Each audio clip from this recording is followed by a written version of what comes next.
আজ ফারাক্কা ব্লক মহিলা তৃণমূল কংগ্রেসের উদ্যোগে ফারাক্কা নুরুল হাসান কলেজে মহিলাদের নিয়ে অনুষ্ঠিত হলো একটি কর্মী সভা। এই কর্মী সভায় উপস্থিত ছিলেন ফারাক্কা বিধানসভার বিধায়ক মনিরুল ইসলাম, জঙ্গিপুর সাংগঠনিক জেলার মহিলা নেত্রী হালিমা খাতুন, বিশিষ্ট শিক্ষাবিদ তথা তৃণমূল কংগ্রেসের অন্যতম নেতা সোমেন পাণ্ডে, অরুণময় দাস, জেলা পরিষদ সদস্য আঞ্জুমারা খাতুন সহ অন্যান্য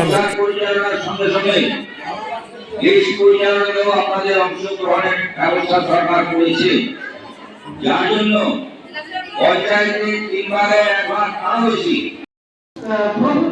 জন্ম থেকে মৃত্যু অবধি যতটা দিন। আর আপনারা আজকে অ্যাক্টিভ হচ্ছেন না কেন? আপনাদেরকে এগিয়ে আসতে হবে আপনাদের নিজের স্বার্থে।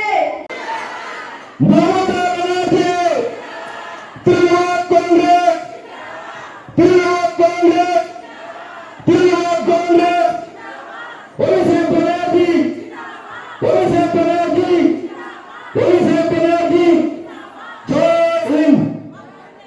সাজিয়ে বলছে দুজনকে জিজ্ঞাসা করবেন, ও আমি হিন্দু, আমি অমৃত, আমাকে চান করা দিয়ে দিয়েছে, ও আমি রাম মন্দিরে যেতে হবে, এটা কেমন ধরনের কথা?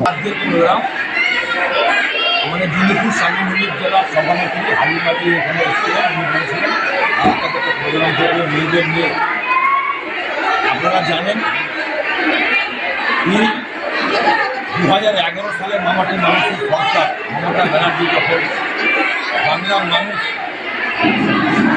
34 বছরের জগত্তর পাথরকে উৎখাত করে মমতা ব্যানার্জিকে